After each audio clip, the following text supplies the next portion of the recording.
तो hello guys, अपने जो ड्रीम जगह थी वहाँ तक अपन आ पहुँचे अटल टनल रोहतांग। तो बहुत दिनों के इंतज़ार के बाद में मैं आखिरकार निकल लेता हूँ जयपुर से मनाली राइड के लिए।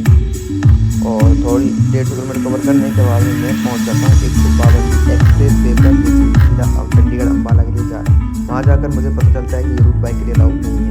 तो हम जैसे तैसे करके पहुँच जाते हैं चंडीगढ़। चंडीगढ़ में नाइट स्टे करते हैं और सुबह का प्लान करते हैं, और सुबह मॉर्निंग में जल्दी हम निकल लेते हैं चंडीगढ़ टू मनाली के लिए। थोड़ी दूर चलने के बाद में ले लेते हैं टी ब्रेक, और फिर चाय का ब्रेक लेने के बाद में हम फिर से निकल पड़ते हैं मनाली की तरफ। और हम जैसे ही हिमाचल प्रदेश में एंट्री करते हैं तो नज़ारे दिखने स्टार्ट हो जाते हैं, और जो पिछले दिन की थकान थी वो भी दूर हो जाती है। तो अब बात करते हैं मतलब कि जो भी कोई बाइक से जा रहा है तो क्या क्या चीज़ों का ध्यान रखें। तो मैं गया था जयपुर से मनाली बाइक राइड पर। तो मैं बाइक लेकर के गया था R1510, जिस पर हम 2 लोग गए थे, मैं और मेरे साथ में मेरा दोस्त।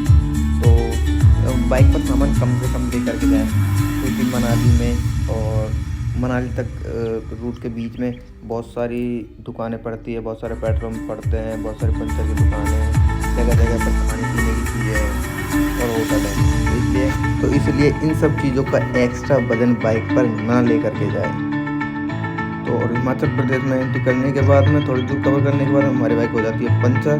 तो हम पंचर निकलवाते हैं, और उसके बाद में दोबारा थोड़ी दूर चलने के बाद वहाँ पर चल रहा होता है रोड का काम, क्योंकि हिमाचल प्रदेश में जगह जगह पर रोडों का काम चल रहा होता है, जहाँ पर 10-15 मिनट रुकना पड़ता है, क्योंकि वहाँ पर जाने के लिए टाइम एक्स्ट्रा लेकर जाए, क्योंकि वहाँ पर ज़्यादा टाइम में कम रूट कवर होता है, क्योंकि ऐसे कामों की वजह से 10-15 मिनट रुकना पड़ सकता है।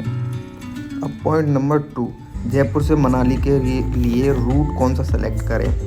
तो जयपुर से मनाली के लिए 152D एक्सप्रेस वे रूट है, उसको सेलेक्ट नहीं करें, क्योंकि वो रूट है एक्सप्रेस वे है और उस पर बाइक अलाउ नहीं है, क्योंकि थोड़े दिन पहले वहाँ पे एक्सीडेंट हो गया था। उस वजह से बाइक के लिए उसको अलाउ नहीं कर रखा है, बाइक उस पर चढ़ने नहीं देते।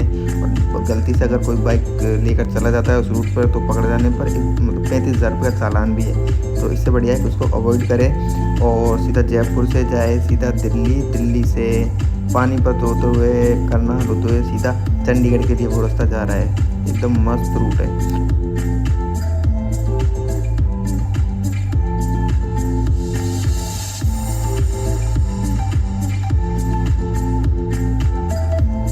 और हम चंडीगढ़ से सुबह जल्दी निकलने के बाद में और दोपहर 2 बजे तक हमारा कवर हो जाता है 150 किलोमीटर, और फिर 150 किलोमीटर से आगे का सफर बचता है वो 2 बजे के बाद में।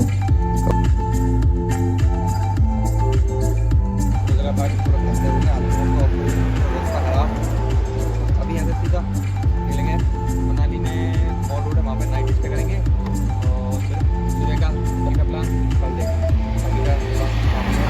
मज़ा आ रहा है। और पॉइंट नंबर 3, चंडीगढ़ से मनाली तक का रूट है वो दिन में कवर करें, क्योंकि पहाड़ों के नज़ारे बहुत अच्छे होते हैं।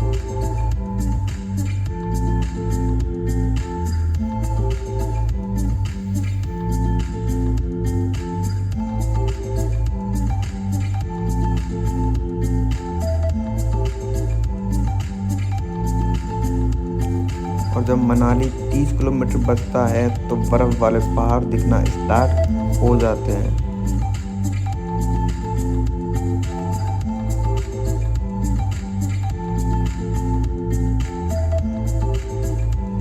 उस रूट को कवर करने के बाद में हम पहुंच जाते हैं मनाली बस स्टैंड पर, जहाँ की बहुत भीड़ थी। और ये भीड़ सिर्फ 7-8 बजे तक रहती है, उसके बाद में ये जगह खाली हो जाती है। फिर जो एरिया क्राउड वाला एरिया बचता है वो है मॉल रोड। तो हम होटल लेके होटल में सामान रख के हम निकल जाते हैं मॉल रोड पर खाना खाने के लिए और घूमने के लिए। और वहाँ पे अपने बात देखते हैं शिव की, अगर वहाँ पर कितना लेट होता है उसके हिसाब से आगे का प्लान करेंगे। सुबह होने के बाद में हम सामान पैक करते हैं और मॉल रोड से हम चल देते हैं अटल टनल के लिए। और सुबह का व्यू बहुत अच्छा था, धूप निकल रही थी, सामने वाले पहाड़ों पर बर्फ़ थी और व्यू देखने में मज़ा मज़ा आ रहा था।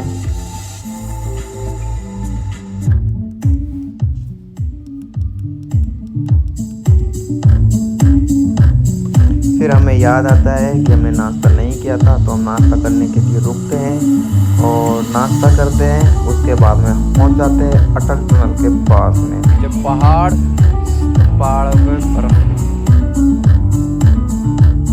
बाइक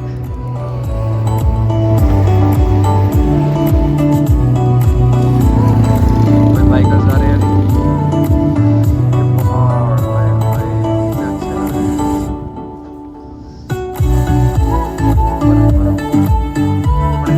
जगह थी वहाँ तक अपन आ पहुँचे, अटल टनल रोहतांग।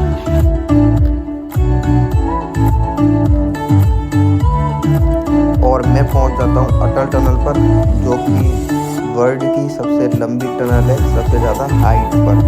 तो मैं इस टनल को पार करता हूं। ये टनल 9 किलोमीटर लंबी है।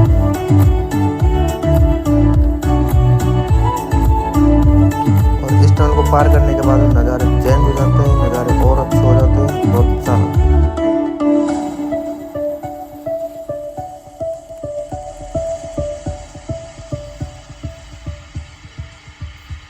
अटल टनल पर थोड़ी देर रुकने के बाद में हम निकल लेते हैं रोहतांग पास की तरफ। और अटल टनल को पार करने के बाद में हमारा नेटवर्क जियो का चला जाता है, क्योंकि वहाँ पर जियो का नेटवर्क नहीं पकड़ता है, वहाँ पर पकड़ता है एयरटेल का नेटवर्क। और बहुत सारी जगह जहाँ पर एयरटेल का नेटवर्क नहीं पकड़ता है, तो इसलिए 2 सिम लेकर के जाएँ, जिनमें एक सिम एयरटेल की जरूरत होनी चाहिए।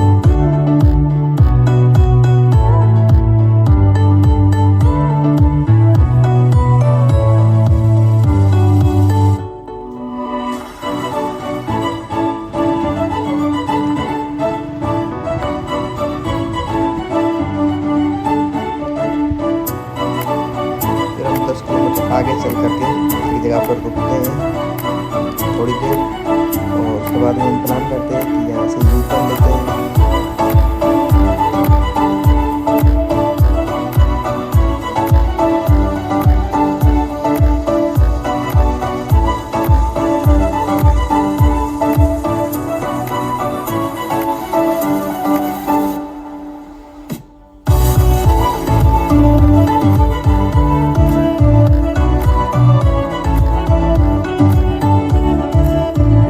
ले लेते हैं और सीधा यहाँ से पहुँच जाते हैं सीधा मनाली। और मनाली में रुकते नहीं हैं, मनाली से सीधा निकल लेते हैं चंडीगढ़ के लिए। नाइट में तकरीबन पहुँचते हैं 12 बजे तक चंडीगढ़ में। और फिर चंडीगढ़ में नाइट स्टे किया था, और फिर अगले दिन सुबह चंडीगढ़ से जयपुर के लिए निकल गए थे। और मनाली की ट्रिप थी वो हमारी कंप्लीट हो गई। अब नेक्स्ट ट्रिप है वो प्लान करते हैं। उसके बाद में मैं